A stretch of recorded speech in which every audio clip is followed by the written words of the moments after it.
Hello guys, it's Ryan Ho, back with another video. Today we have the Fostex T50RP MK4. This is their newest line of the headphones, and it's actually a really cool headphone because the first, I guess the Mark II was probably the most famous version because actually 3 headphone companies were started modding this headphone. So it has kind of a legendary reputation. So the 3 companies are, one of them is Dan Clark Audio, which they're now a really big headphone manufacturer and they sell a lot of headphones. The other one's ZMF, and they sell a lot of the wooden headphones. And then the third one now is, I guess you could say, Mod House Argan or Ryan, and they use, now he has his own kind of planar magnetic headphone too that he manufactures as well. So really 3 companies were started using this headphone by modding it, which is kind of crazy. So I feel like the word potential is the first thing that comes to mind. And that potential has actually been unlocked even more in the modern generation. So this headphone is actually their newest driver. So they've actually changed the driver, made it more resolving. And yeah, they've made a lot of improvements. So this gives you an even better baseline to build off of if you wanted to. And I feel like that's probably the most exciting thing about this headphone is those new drivers, but they have also improved the tuning on this one. So I actually did a whole video testing all the older ones, and this one sounds like a lot better in the sub bass is the first thing I noticed, and in the treble, this one sounds just a lot more controlled as well. So they've made, I feel like, monumental steps in the bass tuning of this headphone. And so, you know, what's left to kind of mod, I guess we can talk about, and some of the things I've tried on this myself, because since, you know, this thing is in the spirit of modding, I guess we'll try some. So I actually contacted Dekoni, so we have a bunch of ear pads. So I've tried a bunch of different ear pads to see if we can get something different tuning that can even improve the bass tuning and see what type of different stuff we can do. And then I kind of played around with some of the foams inside. So we'll talk about that and see the results of that. So I mean, some really just rudimentary basic type of changing, but people can go really crazy on this. Like, you know, this type of stuff people have done is they put, like, I think like Dynamat in the back. They've like literally just taken out the inside and done so many different things, adding different types of foams, different types of kind of cotton balls and stuff like that. So people have done a lot of crazy stuff, honestly. But another thing that's special about this headphone is just how easy it is to kind of, I guess, mod or change. They really made this headphone to be really easily taken apart and put together. So I think that's why it's a kind of a huge target for people who wanted to mod this headphone, right? So anyways, without further ado, this headphone, planar magnetic, it's a semi-open type of headphone. So it kind of leaks out some sound, blocks some sound, but really it does help increase the, I guess, sound stage or the openness of the headphone because it is semi-open. So I think that's a special part about this headphone. But the other part is because it's semi-open, it actually has a bass boost and it's a planar. So I feel like at this point I've been saying having bass boost and being planar is special, but I feel like more and more I've been reviewing these headphones, there's more and more of them keep coming out, and it seems to be the new trend, and I really do like that a lot because having a kind of flat boring bass is just never satisfying enough. Having a boosted and non-roll-off sub bass I feel like makes a huge difference for a lot of people, especially like I guess the average person, including myself, honestly, who just enjoys bass a lot more than just having this dead flat stuff. This someone does a really good job. I think that's going to be the most notable improvement from the prior, like I said. And yeah, the vocals on this thing is also like really good. So we'll talk about that too. So let's talk about the build quality. So the build quality of this is, you know, obviously the Fostex T50RP. They have a wooden version that's more expensive. I don't think they released that one yet. But this is kind of a plastic cup, and then we got this nice metal extension right here, and then we have the headband. So when it comes to comfort, though, I would say the headband itself is a little thin. I would like more padding up here. I see a lot of people modding this with like a strap right here to kind of improve the comfort, but that would probably be my primary complaint about the top headband. The actual pads itself, these pads are an improvement over the old ones, I believe. The old ones are even thinner and smaller. These are kind of bigger, thicker, a little bit plushier. So I like these pads. Obviously, if you have big ears, you might want deeper ear pads like the ones that we have over here with the Dekoni pads. But honestly, the pads are pretty good. And yeah, I mean, it's an all black, like, you know, no kind of color, nothing. It's a pretty standard type of look, so I don't think anyone's gonna hate on the color scheme because it's pretty much very generic, right? And then this thing has all the kind of adjustability you would expect, so you could, like I said, move these up and down. Then you can turn these and then you can also kind of pivot and turn. So this really has all the adjustability you need. So that's not really going to be an issue for you at all. And then of course, the special thing about these new versions is there's 2 entry points. You can use either one. So this is, for a lot of people who are in like pro audio, for like, mixing and mastering, they like to kind of put it in one or the other, whichever one's kind of closer for them. So that's kind of a unique feature that this one also has. And then if you kind of go into this ear pad, right? So the ear pad is also angled. You always want to have an angle driver. It makes it a little bit more comfortable. Angle pad makes it more comfortable, and it also kind of helps a little bit with imaging. But this one is fatter in the back, and then it's thinner in the front. So that's nice to see.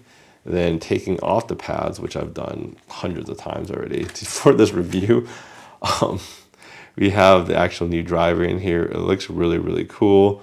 It's kind of, confirm it's a planar magnetic. It's a little bit different from, I feel like, other companies in the way they kind of structure it.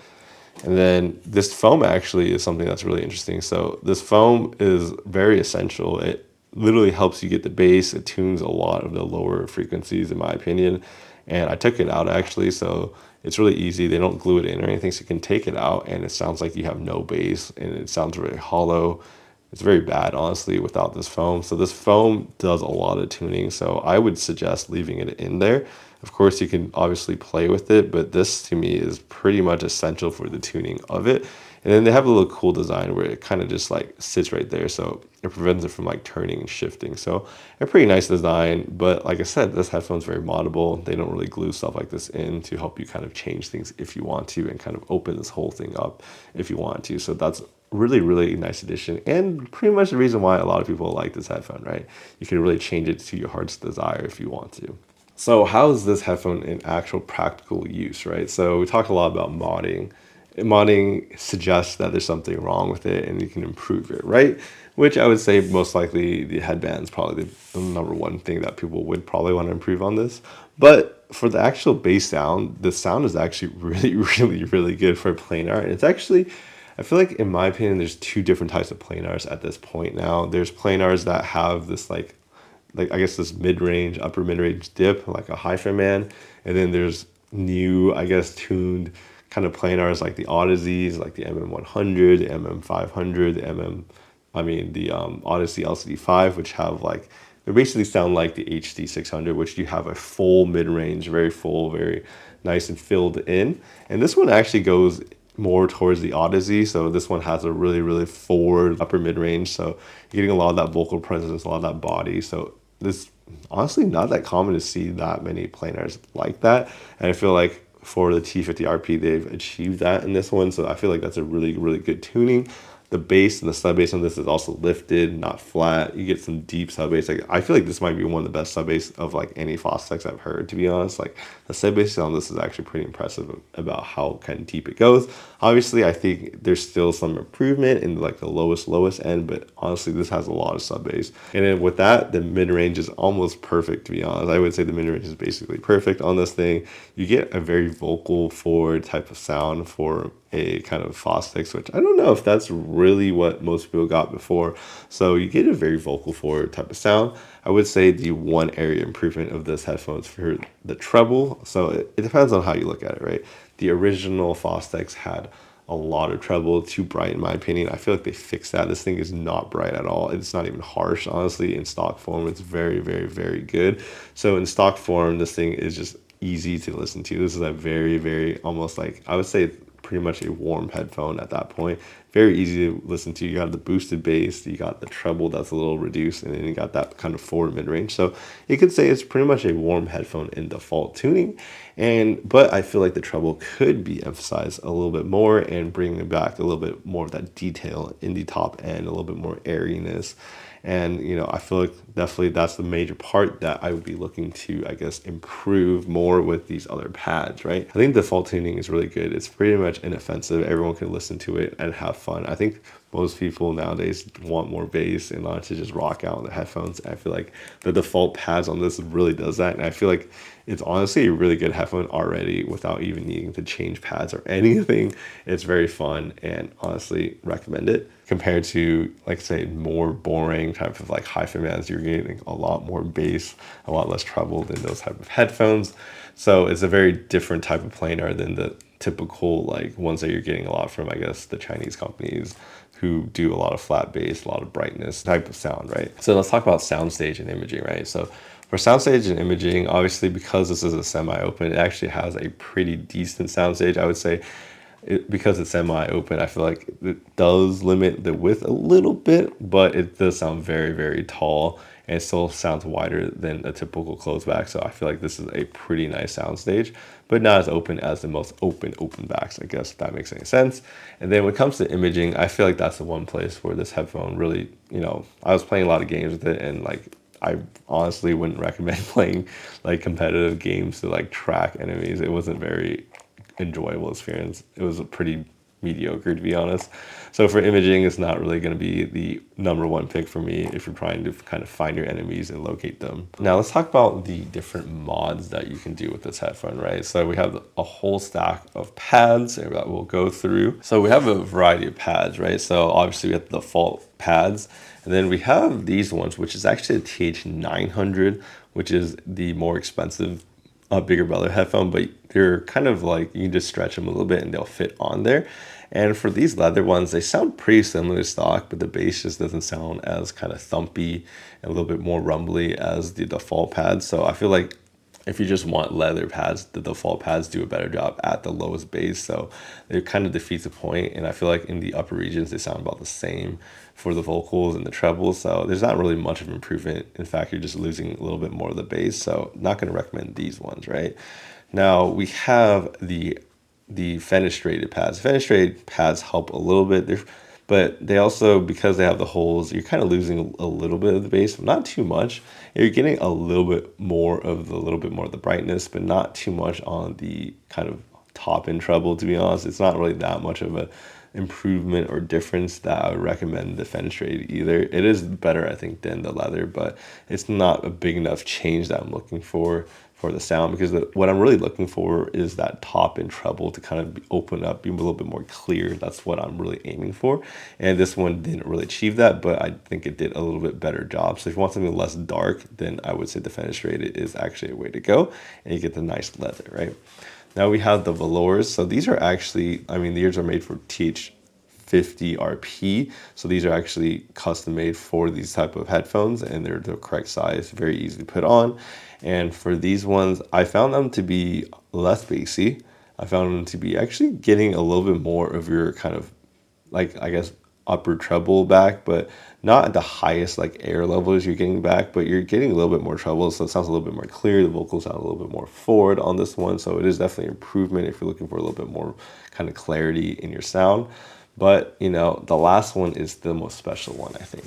So the last one we have is the hybrid pads, and these are the TH900 hybrid pads. These ones are actually the ones that I definitely would recommend. These far surpass the other ones in my opinion. If you're looking for simply the best like vocal brightest type of sound, this one really achieves it while maintaining a decent amount of bass. Now I think the default pads still have the best and the most bass, but this one maintains that kind of a little bit of that bass as well. But you get a lot more treble. It sounds a lot more clear, a lot more clean, and honestly the vocals sound a lot more natural on these ones, and it feels like, some people would say, the veil is lifted. And so honestly, these higher pads are really, really good. Dekoni made like a custom one like these ones over here with the correct shape and stuff, and fine tune a little bit. You can probably get something pretty crazy out of these type of pads, to be honest. Like a hybrid pad on this headphone seems like it would just unlock its like full potential, to be honest. So if you're looking for a good headphone to mod this one, I would say start with these hybrid pads. They're really, really, really good. I think a lot of people enjoy that kind of forward vocal treble type of quality. Of course, I would say the treble does sometimes come across as a little bit forward in some cases in comparison. So you're going to get into a little bit more brighter territories, but I think the trade-off is definitely worth it, and it's definitely really, really good change. So if anything, that is my contribution to the modding community, is go with the hybrid pads if you want to really improve this. Anyways, I hope this video helped you guys. Please like and subscribe down below. Helps my videos out. I'll leave links into where you can purchase this if you're interested. And yeah, thank you guys for watching, and I'll see you guys in the next video.